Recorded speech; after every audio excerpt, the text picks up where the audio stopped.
Hello, my name is Aaron Wall, and this is a free video on information about Linkbait.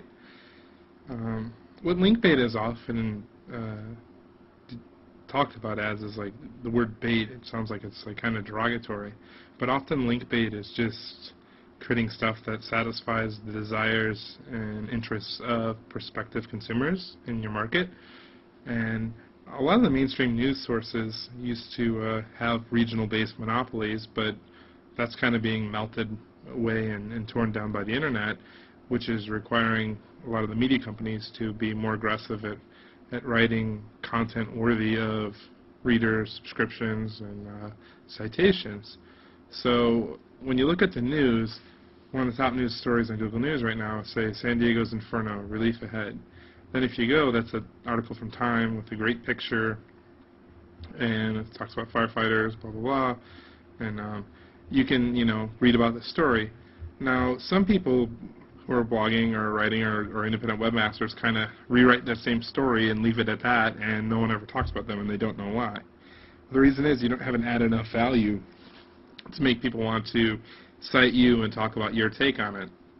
So maybe you see San Diego's Inferno or stuff about house fires, home fires, being, an important spreading story right now. So then, well, what if you went ahead and took that idea and related it to something else? For example, you could sell, the concept of top 10 ways to protect yourself in case of fires or protect your home and family. And then maybe you have some other story about the X cities that are most likely to get burned down, or worst city fires in the world throughout the history of the world. And all these different topics are all about the same story that's spreading, but you're changing the focus a bit.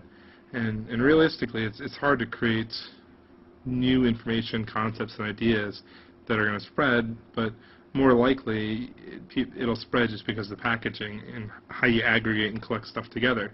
So if you're telling the same story, it's not going to spread, but if you take the story to another level and try to relate it to people's emotions or make it interesting for some other reason and get people to want to talk about it, then that's how you do well. And you can look at, the news to see what's spreading. You could read popular blogs and see what they're talking about. You can look for keywords in social bookmarking sites like Delicious or Reddit or Dig. And, you can just kind of aggregate stuff and figure out a format that makes what you're doing unique. And if you sell like home insurance, well, maybe there's a way that even if you have something that sounds boring like a home insurance site, well, here's a way, X ways to protect your house from a fire. Now suddenly your site's unique, different, and if you try to spread that story while stories about house fires are spreading, then you can do well. Of course, if you're not careful, you can look insensitive and be called a jerk and stuff if you just look like a profiteer.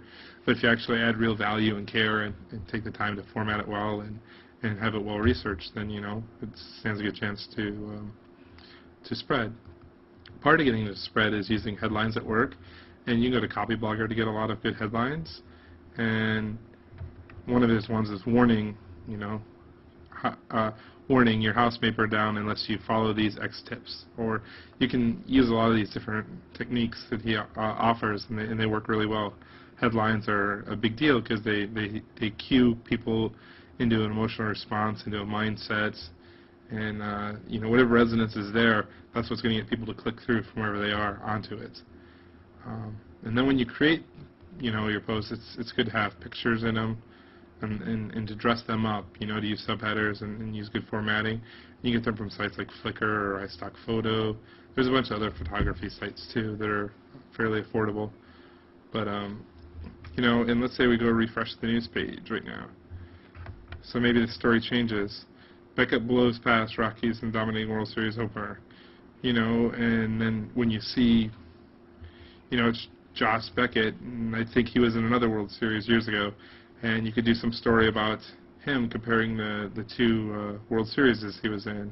Or, it's just you have to think of how the stories relate to you and how you can make them relate to target audiences. And there's always stuff in the news, and sometimes general news is no good, but there's always people talking in your topic. And you could just find ways to find stuff that'd be interesting to people and just format it in a way they like, and hopefully, it'll spread. Not every story spreads, of course, but if 1 in 2 or 1 in 3 or 1 in 5 spread, that's still a lot of inbound links that will help propel your authority and propel your rankings and get you more exposure and build trust and hopefully be able to help you sell stuff, whether that be ad space or selling a product of your own. Have a great day.